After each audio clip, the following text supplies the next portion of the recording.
So, good evening, all of you. This is my second lecture of matrices, and in first lecture we have covered the types of matrices, definition of matrices, and representation of matrices, and also order of matrices. तो first lecture में हम लोगों ने matrices में diagonal matrix पे पहुंचे थे, तो आइए वहीं से कंटिन्यू करते हैं। तो स्क्वायर मैट्रिक्स जो थी, मैंने आपको बताया था स्क्वायर मैट्रिक्स में इसका एरिया बहुत वास्ट है। इसके लिए बस हमें एक चीज ध्यान में रखना होता है कि जितनी हमें नंबर ऑफ रोज लेनी रहती हैं उतने ही नंबर ऑफ कॉलम लेने रहते हैं। फॉर एग्जांपल, ये कोई मैट्रिसेस हमें इसका स्ट्रक्चर बनाना है, तो यहाँ अगर 3 रोज लेनी है तो 3 कॉलम भी मुझको लेने पड़ेंगे। ओके, तो ऐसी मैट्रिसेस में इसके अंदर मैं कुछ भी भर रख दूं, रियल नंबर रखूं, कॉम्प्लेक्स रखूं, क्वाड्रेटिक रखूं, इक्वेशन रखूं, लीनियर रखूं, फंक्शन रखूं, मैं कुछ भी रखूं, वो मेरी मैट्रिसेस कही जाएगी। तो स्क्वायर मैट्रिक्स की कुछ स्पेशल फॉर्म जिनको हम लोगों ने 2 कैटेगरी में बांटा था। पहली कैटेगरी थी हमारी डायगोनल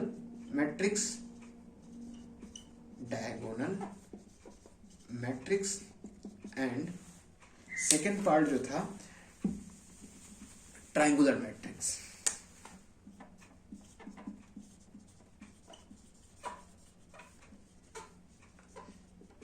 ओके, अब डायगोनल मैट्रिक्स हम लोग पढ़ रहे थे, तो डायगोनल मैट्रिक्स में हमने देखा था कि जहां पर प्रिंसिपल डायगोनल एलिमेंट को छोड़ के एक्सेप्ट प्रिंसिपल डायगोनल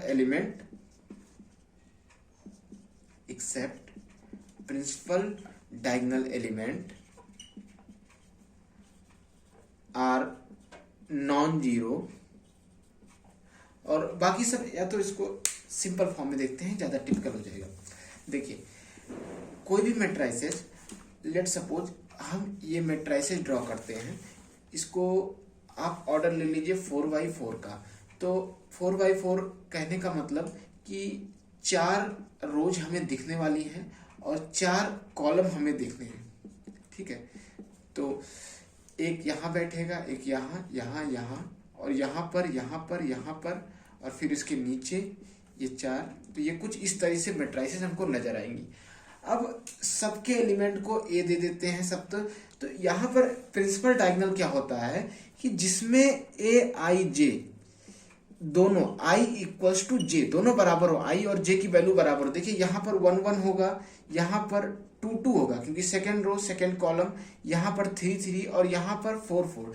तो ये जो लाइन ऐसे सीधा ड्रॉ होगी सभी को बराबर करते हुए, जहां पर i और j बराबर होंगे, इसी को हम लोग प्रिंसिपल डायगोनल एलिमेंट बोलते हैं। ठीक है, तो डायगोनल मैट्रिक्स के लिए कंडीशन क्या होती है कि ये जो प्रिंसिपल डायगोनल एलिमेंट को छोड़ के बाकी ये ऊपर के सारे और ये नीचे के सारे 0 होने चाहिए। तो ऐसी मैट्रिक्स को हम लोग डायगोनल मैट्रिक्स बोलते हैं। हालांकि ये भी 0 हो सकते हैं, ये नॉट नेसेसरी कि ये मुझे इसके लिए कोई डिफिनेशन नहीं है कि मुझे इसके लिए मैं कॉम्पेल हूं कि मुझे ये मेरी मर्जी है, मैं इसको 0 रखूं या फिर मैं इसको 1 रखूं, 2 रखूं, 3 रखूं, ये मेरे ऊपर है। बट मेरा यहाँ पर ये दो ऊपर के ट्राइंगल और नीचे के ट्राइंगल में मेरा बस नहीं चलने वाला, यहाँ मुझे 0 ही रखना पड़ेगा। फॉर एग्जाम्पल, जैसे अगर मैं आपसे कोई मैट्रिक्स बनाऊं 1 2 3, तो यहाँ पर देखिए ऊपर के ट्राइंगल को मुझे 0 भरना पड़ेगा पूरा, और नीचे के ट्राइंगल को मुझे पूरा 0 भरना पड़ेगा। तो ये होती है डायगोनल मैट्रिक्स। अब अगर मैं 2 और 3 को भी यहाँ 0 0 कर देता हूं, तो क्या ये डायगोनल मैट्रिक्स नहीं होगी? तो बिल्कुल ये डायगोनल मैट्रिक्स होगी। ध्यान दीजिएगा, डायगोनल मैट्रिक्स में हमें देखना क्या है कि प्रिंसिपल डायगोनल एलिमेंट कुछ भी हो, हमसे नहीं मतलब है ना। आप तीनों 0 रख सकते हैं तब भी डायगोनल मैट्रिक्स बोली जाएगी, बट ये नीचे के जो ट्राइंगल में ये जो बन रहा है, ये वाला ट्राइंगल एंड ये वाला ट्राइंगल, यहाँ पर 0 ही नजर आने चाहिए। ठीक है, तो वैसी मैट्रिसेस को हम लोग डायगोनल मैट्रिक्स बोलेंगे। आइए इसकी डिफिनेशन देख लेते हैं। डिफिनेशन क्या कहती है? A matrix is said to be a diagonal matrix if aij equals to 0, where I not equals to j. बस आपको एक ये जो कंडीशन है आपको यही ध्यान में रखना है, बस बाकी आपसे कुछ भी मतलब नहीं है कि बाकी एलिमेंट क्या है, बस आपको ये ध्यान में रखना है कि ये 0 होने ही चाहिए, ठीक है। तो अब डायगोनल मैट्रिक्स में जैसे देखिए अभी स्क्वायर मैट्रिक्स था, स्क्वायर मैट्रिक्स में मैंने एक कंडीशन ये लगा दी तो आपको डायगोनल मैट्रिक्स मिल गया, तो आप कह सकते हैं कि स्क्वायर मैट्रिक्स का बच्चा डायगोनल मैट्रिक्स। अब डायगोनल मैट्रिक्स में एक और कंडीशन हम लगा देते हैं तो हमको मिलती है स्केलर मैट्रिक्स, ठीक है। वो कंडीशन क्या है, तो स्केलर मैट्रिक्स के लिए अगर मुझे डिफाइन करना हो तो मैं कहूंगा a diagonal matrix is said to be scalar matrix if aij equals to 0, ये वही पुरानी कंडीशन है वेयर आई बराबर नॉट इक्वल टू जे, ये डायगोनल की है। प्लस इसमें मुझे ऐड क्या करना है कि ए i j equals to k, ध्यान दीजिएगा, where i is equals to j. कहने का मतलब ये मेरा कि अगर मैं यहां पर कोई मैट्रिसेस ड्रॉ कर रहा हूं तो पहले तो मुझे यहां पर 1, मान लीजिए मैंने 2 लिया, तो सारे डायगोनल एलिमेंट पे मुझे 2 ही 2 रखना पड़ेगा, बस मैं और कुछ नहीं रख सकता। बाकी जगह पे वही डायगोनल मैट्रिक्स का पुराना कंडीशन 0 0, जैसे डायगोनल मैट्रिक्स में यहाँ मैं अलग अलग मेरी मर्जी थी, मैं कुछ भी रखूं मुझे नहीं देखना है, बट स्केलर मैट्रिक्स में हमें 2 चीज देखना है। पहले तो मेरे डायगोनल एलिमेंट ये जो है ये तो बराबर होने ही चाहिए और प्लस ऊपर नीचे 0 होने चाहिए, जो कि डायगोनल मैट्रिक्स में पहले भी मेंशन किया गया, ठीक है। तो कह सकते हैं कि स्क्वायर मैट्रिक्स सबसे बड़ा, उसमें से निकला डायगोनल, फिर डायगोनल से निकला स्केलर। अब स्केलर से भी एक और दूसरा फॉर्म निकलता है जो कि मैट्रिक्स में बहुत मशहूर है, जिसको हम लोग कहते हैं, इधर में इसको रफ करता हूं, देखिए डायगोनल से हमें मिला स्केलर मैट्रिक्स। अब स्केलर मैट्रिक्स में एक कंडीशन और मैंने लगा दी तो मुझे मिला जो मैट्रिक्स का सबसे मशहूर मैट्रिक्स, जिसको हम लोग कहते हैं identity matrix, okay. Identity matrix, इसका दूसरा नाम भी इसको बोलते हैं यूनिट मैट्रिक्स। देखिए ये क्या होता है, सबसे पहले इसके लिए क्या कंडीशन, स्क्वायर से निकला तो भाई स्क्वायर होगा, डायगोनल स्क्वायर से डायगोनल पे आया तो ये स्क्वायर भी होगा डायगोनल भी होगा। अब डायगोनल से स्केलर में आया तो स्केलर के बाद ये रास्ता इधर से यहां से चला, यहां पहुंचा, यहां पहुंचा, यहां पहुंचा, तो इसके अंदर इसकी भी प्रॉपर्टी होगी, इसकी भी प्रॉपर्टी होगी, इसकी भी प्रॉपर्टी होगी, इसकी भी प्रॉपर्टी होगी। तो अब इसमें स्पेशल स्केलर में कुछ हमने स्पेशल जोड़ा होगा जो इसको हमने आइडेंटिटी मैट्रिक्स जोड़ा है। देखिए जोड़ा क्या है कि स्केलर, डिफिनेशन समझेंगे, scalar matrix is said to be identity matrix if aij equals to 0 where I not equals to j, सबसे पहली कंडीशन जो डायगोनल स्केलर सब जगह है। अब देखिए दूसरी कंडीशन स्पेशल क्या जोड़ी, a i j is equals to 1, okay, a i j equals to 1 where i equals to j. अब अगर मुझे कोई मैट्रिक्स ड्रॉ करनी हो 3x3 की, तो मुझे पता है कि प्रिंसिपल डायगोनल एलिमेंट में मैं केवल 1 ही रख सकता हूं। जहां आई बराबर जे आपको मैं बोल दूं, आपको ध्यान में आ जाना चाहिए कि आई बराबर जे अगर बोला गया है तो स्क्वायर मैट्रिक्स में, अगर स्क्वायर मैट्रिक्स की कहानी के लिए है तो डायगोनल मैट्रिक्स, तो सॉरी, आपको फटाक से प्रिंसिपल डायगोनल पे वाली रोड पे पहुंच जाना है, बैठ जाना है, ठीक है। तो अब देखिए आई बराबर जे है तो यहाँ पर देखिए 1 बोला गया है तो सब जगह 1 रख दीजिए, 1 1 1, और बाकी सब जगह 0 रख दीजिए। देखिए यहाँ पर क्या कंडीशन है, स्क्वायर है, बिल्कुल है, ये 3/3 है, डायगोनल है, जी हाँ डायगोनल है, केवल डायगोनल एलिमेंट नॉन जीरो है, बाकी सारे ऊपर डायगोनल के ऊपर भी नीचे भी प्रिंसिपल डायगोनल के 0 हैं। स्केलर है, सारे एलिमेंट बराबर होने चाहिए स्केलर के लिए, जी हाँ स्केलर भी है। आइडेंटिटी मैट्रिक्स स्केलर में स्पेशल फॉर्म क्या जोड़ दी गई, स्केलर में हम यहाँ 2 भी रख सकते थे, 3 4 5 6 7 8, मेरी मर्जी में 0 भी रख सकता था, बट आइडेंटिटी में आप बाउंड हो। तो ठीक है, ये समझ में आ गया कि स्केलर में क्या था, आइडेंटिटी में क्या था, डायगोनल में क्या था। तो बस यही इसका काम खत्म हो जाता है। बाकी आगे इसका यूज है, तो ये तो कॉन्सेप्ट है, क्लियर है, बस इससे ज़्यादा इसमें यूज नहीं है।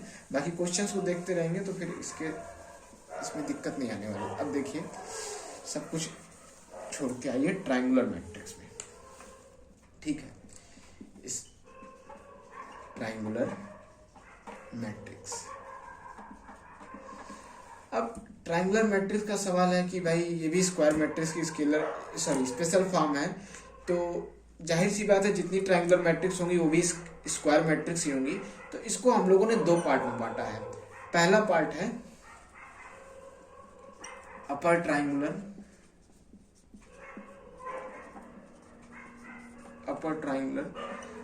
दूसरा पार्ट है लोअर ट्रायंगुलर। तो इसको समझने से पहले सबसे पहले हमको एक एग्जांपल लेना पड़ेगा, एग्जांपल के थ्रू समझना पड़ेगा। तो आइए एग्जांपल के थ्रू समझने के लिए हम एक 3x3 की मैट्रिक्स बनाते हैं। 3x3 की मैट्रिक्स बनाने का मतलब कि यहाँ कुछ ऐसे मैट्रिक्स का कच्चा चिट्ठा तैयार करते हैं।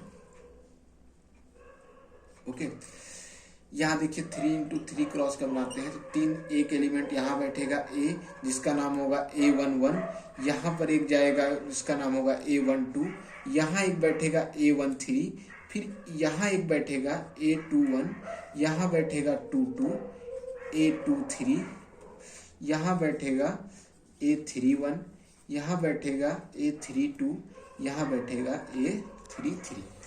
तो देखिए यहाँ पे प्रिंसिपल डायगोनल क्या है, ये जो लाइन में ऐसे ऐसे मिला दूं, है ना, ये प्रिंसिपल डायगोनल हो गई।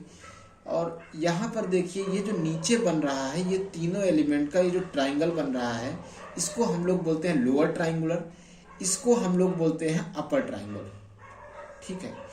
अब यहाँ पर आपको ध्यान देने वाली बात क्या है कि यहाँ पर आई की वैल्यू बड़ी मिल रही है जे से, ओके, और ऊपर क्या मिल रही है, आई की वैल्यू छोटी मिल रही है जे से, ठीक।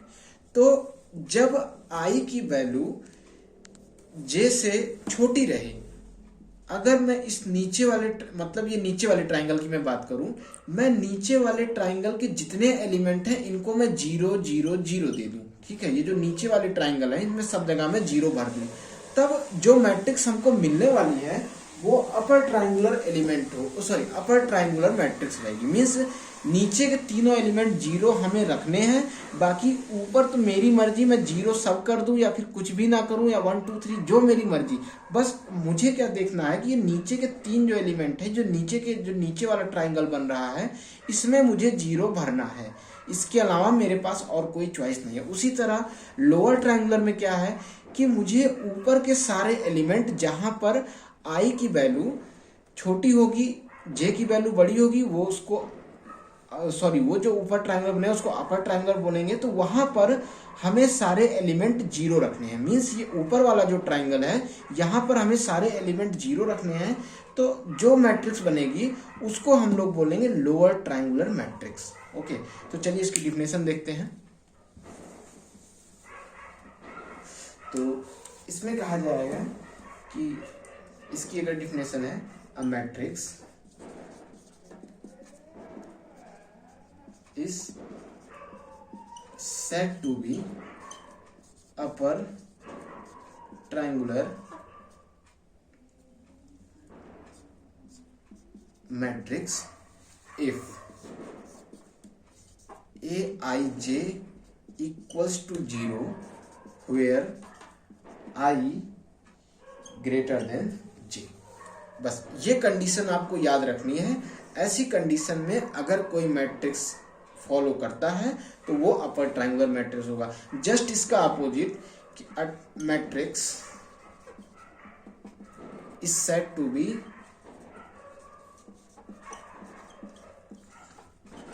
लोअर ट्राइंगुलर मैट्रिक्स इफ, ये डबल एफ का मतलब है इफ एंड ओनली इफ की, मतलब ये इफ एंड ओनली इफ का मतलब ये तभी होगा जब ये कंडीशन फॉलो होगी। Okay, a i j equals to 0, इसका अपोजिट कि आई छोटा होगा जे बड़ा होगा।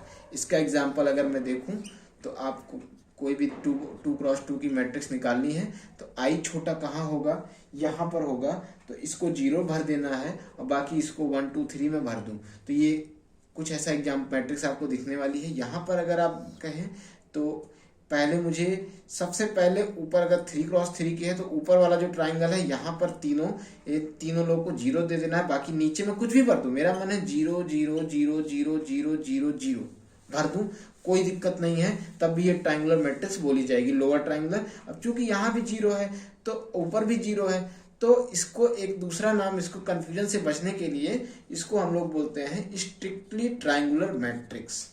ओके, इसका यह नाम है स्ट्रिक्टली ट्राइंगल मैट्रिक्स। ठीक, अब ये तो हो गया ट्राइंगुलर मैट्रिक्स में। अब इसके बाद अच्छा, मैं डायगोनल मैट्रिक्स में एक चीज बताना भूल गया। किसी किसी बुक्स में जैसे डायगोनल मैट्रिक्स होती है, जैसे मान लीजिए डायगोनल मैट्रिक्स, मैंने कहा कि ए कोई वो है तो ए को मुझे बनाना है 1 2 3 मैंने लिखा, बाकी सबको 0 लिख दिया, तो ये हमको डायगोनल मैट्रिक्स बन गई। लेकिन किसी किसी किताब में ऐसे अगर DIG लिख के 1 2 3 लिख दिया है तो इससे आपको घबराना नहीं है। तो ये वही बात है, ये और ये, मतलब ये अगर कह रहा है तो आपके दिमाग में ये फिगर बन जाना चाहिए कि अगर ये ऐसा लिखा है तो इसका मतलब यही है, इसमें कुछ स्पेशल नहीं जोड़ा गया। ओके, तो ये तो डायगोनल हो गया, ट्रायंगुलर हो गया। अब एक लास्ट सबसे मैट्रिक्स बचती है नल मैट्रिक्स, है ना। इसका यूज ज्यादा है नहीं, बस आप जानिए नल मैट्रिक्स, और इसको कहीं कहीं जीरो मैट्रिक्स भी बोला जाता है। देखिए, नल मैट्रिक्स और जीरो मैट्रिक्स समझने के लिए केवल आपको एक लाइन याद रखती है, मैट्रिक्स का आर्डर कुछ भी हो, 1/1 हो, 2/2 हो, 3/3 हो, कुछ भी हो, कैसी भी मैट्रिक्स हो, बस उसमें जीरो के अलावा और किसी एलिमेंट की एंट्री ना हो। ओके, ये ऐसा ऐसा ऐसा मीन्स जैसे जैसे आप मैट्रिक्स बना सकते हैं वैसे वैसे आप मैट्रिक्स बना लीजिए, इसके अलावा इसमें और कोई एलिमेंट ना हो तो बस वो नल मैट्रिक्स हो गई। बस इससे ज़्यादा इसमें ध्यान में देने की जरूरत नहीं है। और इसके बाद जो एक इम्पॉर्टेंट कॉन्सेप्ट बचता है टाइप्स ऑफ मैट्रिक्स में, जो कि डायगोनल और ट्रायंगुलर मैट्रिक्स से जुड़ा हुआ है, तो आइए उसको कवर कर लेते हैं। तो वो है number of zeros in diagonal and triangular matrix। तो इसमें ये है कि डायगोनल मैट्रिक्स में और ट्रायंगुलर मैट्रिक्स बनाने के लिए हमें कितने मिनिमम नंबर ऑफ जीरो चाहिए। ओके, तो सबसे पहले देखते हैं कि हमें कोई n इंटू एन के फॉर्म में, n क्रॉस n के फॉर्म में कोई मैट्रिक्स बनानी है, चाहे डायगोनल हो चाहे ट्रायंगुलर हो। ठीक है, स्क्वायर मैट्रिक्स दोनों होंगे तो n क्रॉस n के फॉर्म में बनाते हैं।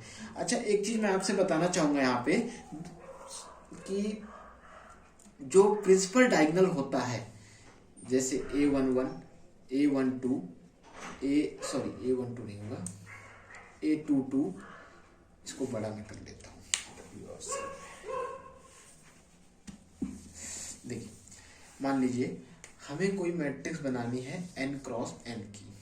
ओके, तो यहाँ पर प्रिंसिपल डायगोनल एलिमेंट को लिखना है, ये 1 1 हो गया, ये 2 2 हो गया, ये 3 3 हो गया, dot dot dot dot dot dot dot dot, सबसे लास्ट में जो आएगा A n n आएगा। ठीक है, और मैट्रिक्स किसकी है, n क्रॉस n की।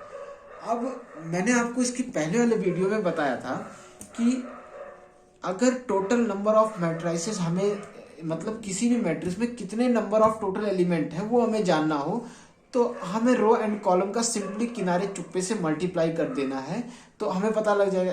इसका मल्टीप्लाई करेंगे n स्क्वायर। ठीक है, तो ये तो मुझे पता लग गया कि इस मैट्रिक्स में n square total number of element होते हैं। ठीक है, अब मैं आपसे क्या कहना चाह रहा हूं कि जो प्रिंसिपल डायगोनल एलिमेंट है, देखिए पहला, दूसरा, तीसरा, चौथा, पांचवा, डॉट डॉट डॉट n, है ना, n एलिमेंट तक ये जा रहा है।